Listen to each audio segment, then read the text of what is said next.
اعوذ باللہ من الشیطان الرجیم بسم اللہ الرحمن الرحیم اللہم صلی علی سیدنا محمد معدن الجود والکرم وآلہ وسلم۔ سامعین و ناظرین اکرام، السلام علیکم ورحمۃ اللہ وبرکاتہ۔ اللہ اکبر۔ سامعین اکرام، آج کا ہمارا موضوع یہ ہے کہ تصوف کا پھل کیا ہے۔ ایک تو گزشتہ نشست میں نے آپ کو بتایا تھا کہ تصوف کا اسلام سے الگ کوئی وجود نہیں ہے۔ پھر یہ ہم نے اگرچہ نام دے دیا ہے، اگرچہ نام دینے کی اس کو کوئی ضرورت نہیں تھی، یعنی تصوف لگتا یوں ہے عام لوگوں کو یہ اسلام سے کوئی الگ چیز ہے، ایسی بات نہیں ہے۔ میں نے آپ کو بتایا کہ اسلام کا پھل جو ہے، دین کا پھل یا ایمان کا پھل آپ کو کیسے ملے گا؟ جب آپ ایک خاص لگے بندے طریقے کے مطابق چلیں گے تو آپ کو اسلام کا فروٹ جو ہے وہ مل جائے گا۔ اللہ کے رسول نے فرمایا ہے کہ ذاق طعم الایمان من رضی باللہ ربا وبالاسلام دینا وبمحمد نبی۔ اسلام کا ذائقہ وہ چکھ لے گا، ذاق طعم الایمان، اسلام پہ عمل کا ذائقہ جو ہے، ذاق طعم الایمان، ایمان کا ذائقہ وہ شخص چکھے گا جو یہ تین کام کرے۔ من رضی باللہ ربا، جو اللہ کے رب ہونے پہ راضی ہو، وبالاسلام دینا، اور اسلام کے طرز زندگی ہونے پہ راضی ہو، وبمحمد النبی، اور محمد صلی اللہ علیہ وسلم کے نبی ہونے پر وہ راضی ہو۔ اب یہ دیکھیں، اس میں اگر آپ یہ تین کام کریں گے تو آپ کو ایک فروٹ ملے گا، ایک ذائقہ ملے گا۔ تو یہ چیز جو ہے، مطلب آپ پھر ایک خاص لگے بندے طریقے سے اگر آپ چلیں تو آپ کو وہ فروٹ ملے گا۔ اور ظاہر ہے کہ ہر دنیا میں بھی ہم ہر ایک کام کا ایک نتیجہ چاہتے ہیں۔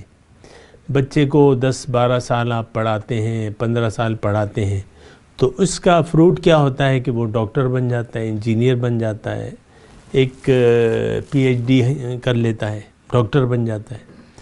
تو کوئی بھی کام دنیا میں، کوئی بھی کام نتیجے کو دیکھے بغیر یا ایک مقصد کے بغیر نہیں کیا جاتا، دنیا میں بھی کوئی بھی کام۔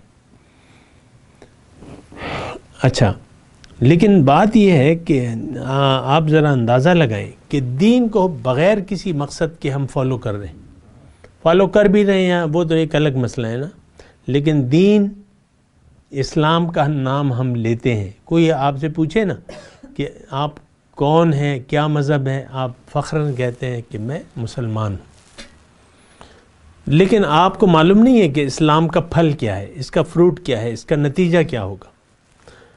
اور آپ یعنی اس کی وجہ یہ ہے، یعنی آپ کو معلوم نہ ہونے کی وجہ یہ ہے کہ آپ نے دین کو سطحی طور پہ قبول کر لیا ہے۔ یعنی یا تو آپ مسلمان کے گھر میں پیدا ہوئے ہیں، مجبوراً آپ مسلمان ہیں۔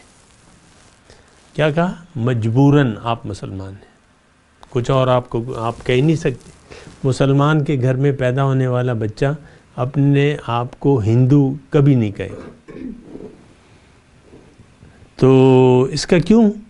یہ ایک یعنی قدرتی طور پہ ایک ایسے گھر میں پیدا ہوا جس کے ماں باپ مسلمان تھے۔ لیکن میں آپ کو یہ بات کہہ رہا ہوں کہ ہم لوگ زندگی گزارتے ہیں، اسلام کا نام بھی لیتے ہیں، لیکن ہمیں اس کا پھل نہیں معلوم، اور نہ ہمیں اس پر یقین ہے کہ اس کا کوئی پھل ہے۔ بچے، کسی بھی بچے سے پوچھ لیں، بڑے سے پوچھ لیں، بوڑھے سے پوچھ لیں کہ اسلام کا پھل کیا ہے، آپ کو کوئی جواب نہیں دے گا۔ کیوں؟ کہ اس کی توجہ ہی اس طرف نہیں ہے، اسلام کی طرف نہیں ہے، اور اسلام کی حقیقت کو وہ نہیں جانتا۔ وہ تو دنیا کے ظاہر کو جانتا ہے، اور ظاہر کے نتیجے کے بارے میں وہ جانتا ہے۔ مثال کے طور پہ ایک والد ہے، تو وہ اپنے بیٹے کو یعنی 12ویں میں ڈال دیا ہے، ہوتے ہوتے 12 سال ہو گئے ہیں بیٹے کو۔ دوسرا دوست ملتا ہے کہ بھئی تمہارا مقصد کیا ہے، اس بچے سے بنانا کیا ہے، تم نے اس کو کون سی ڈگری دلاؤ گے، کیا کرو گے، کیا کدھر ڈالو گے، تو اس کے ذہن میں جو ہوتا ہے وہ پھر بتا دیتا ہے۔ اسلام کا نتیجہ ہمارے ذہن میں کچھ بھی نہیں ہے، نہ بچے کے ذہن میں نہ بوڑھے کے ذہن میں۔ اس کی وجہ کیا ہے کہ ہم تو اسلام پہ تو کوئی توجہ نہیں ہے ہماری، اور نہ ہم اس کو اہمیت دینے کے قابل سمجھتے ہیں۔ برائے نام ہم مسلمان ہیں اور بس مسلمانی کا نام لیے جا رہے ہیں۔ رمضان آتا ہے، روزے رکھنا شروع کر دیتے ہیں بغیر سوچے سمجھے، بغیر کسی مقصد کے۔ نماز کا ٹائم ہوتا ہے، بغیر اول تو نماز میں کوتاہی ہوتی ہے، لیکن جو نماز پڑھتا بھی ہے تو وہ نماز کے مقصد سے غافل ہے۔ تو دیکھیں، اسلام ایز اے ہول ہم نے اس کا نہ تو سمجھا ہے یہ کہ کیا ہے، اور نہ اس کے پھل کو جانتے ہیں۔ آج کا میرا موضوع یہ ہے کہ تصوف کا پھل کیا ہے۔ دیکھیں، تصوف یعنی میں نے اگر موضوع لکھا بھی ہے تو وہ تقریباً غلط ہے۔ تصوف نہیں، آپ کہیں کہ اسلام کا پھل کیا ہے۔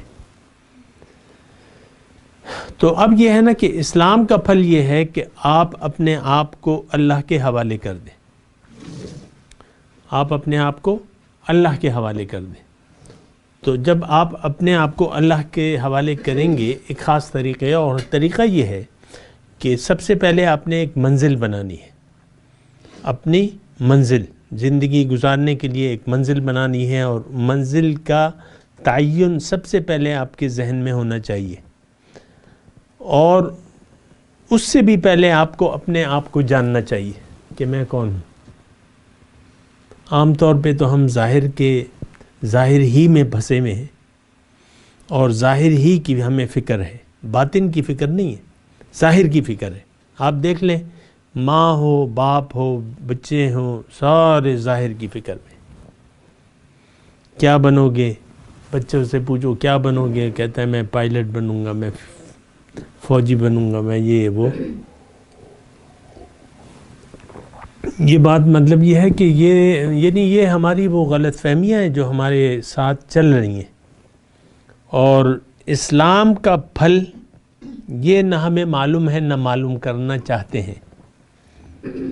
یہ بات بھی مطلب ذرا غور کے قابل ہے۔ اسلام کا پھل کیا ہے، یہ بات ہمیں معلوم نہیں ہے، نہ معلوم کرنا چاہتے ہیں۔ اس کی وجہ کیا ہے کہ آلریڈی ہم نے ایک مقصد حیات کا تعین کر لیا ہے۔ آپ زندگی اچھی گزارنا چاہتے ہیں، اپنے بھی اور اپنے بچوں کی بھی۔ تو بچوں کی زندگی کا جہاں تک تعلق ہے تو آپ اس کے بارے میں بھی یعنی اویئر رہتے ہیں کہ میرا بچہ پڑھ لکھ جائے، اچھی سکولنگ ہو اس کی، یہ وہ، یعنی لمبی ڈسکشنز ہوتی ہیں، بحث مباحثہ ہوتا ہے بچوں میں بھی اور پیرنٹس میں بھی۔ وہ بچے اپنے خواب والدین کو بتاتے ہیں، والدین اپنے خواب جو ہے وہ بچوں کو بتاتے ہیں عام طور پہ، اور اسی میں یہ معاملہ چل اور ساری دنیا داری اور ظاہر داری کی بات ہوتی رہتی ہے۔ لیکن بات یہ ہے کہ ایسا کرنا جو ہے وہ یعنی اسلام کے خلاف ہے، یہ بات میں بتا دوں۔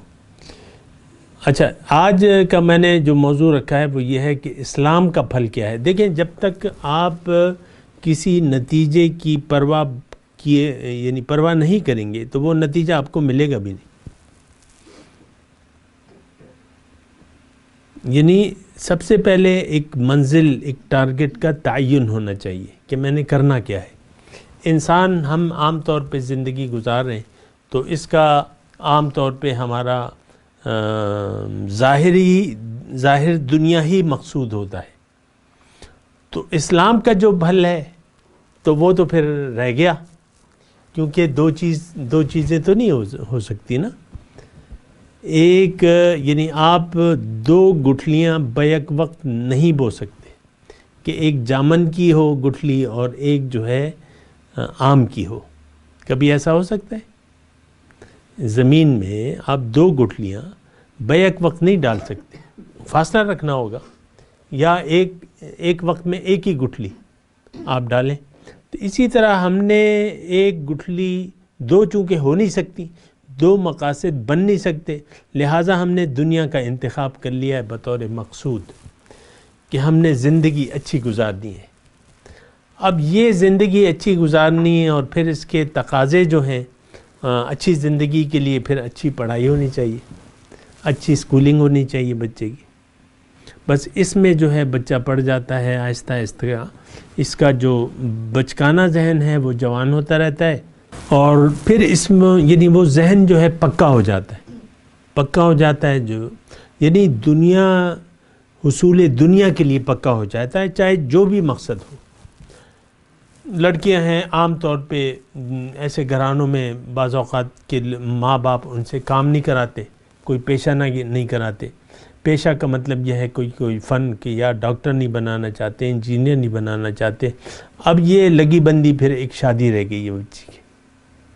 آپ دیکھ لیں، یعنی لڑکیاں تو زیادہ بہتر جانتی ہوں گی، لیکن عام طور پہ میں بھی یا والدین جو ہیں یہ بھی بس بچی کے شادی کی فکر میں ہوتے ہیں، اچھی جگہ شادی ہو جائے، بیٹی جوان ہو گئی، اب اچھی جگہ شادی ہو جائے۔ اب رشتے کا انتظار ہے، عام طور پہ تو یہ ہوتا ہے نا کہ یہاں رواج یہ ہے۔ بہرحال وہ جو بھی ہو، اس سے میرا کوئی تعلق نہیں ہے، لیکن میں کہہ رہا ہوں اسلام کا پھل کیا ہے، اس کے بارے میں بات کرتے ہیں اگلی نشست۔ وآخر دعوانا ان الحمد للہ رب العالمین۔ مولاي صل وسلم دائما ابدا على حبيبك خير الخلق كلهم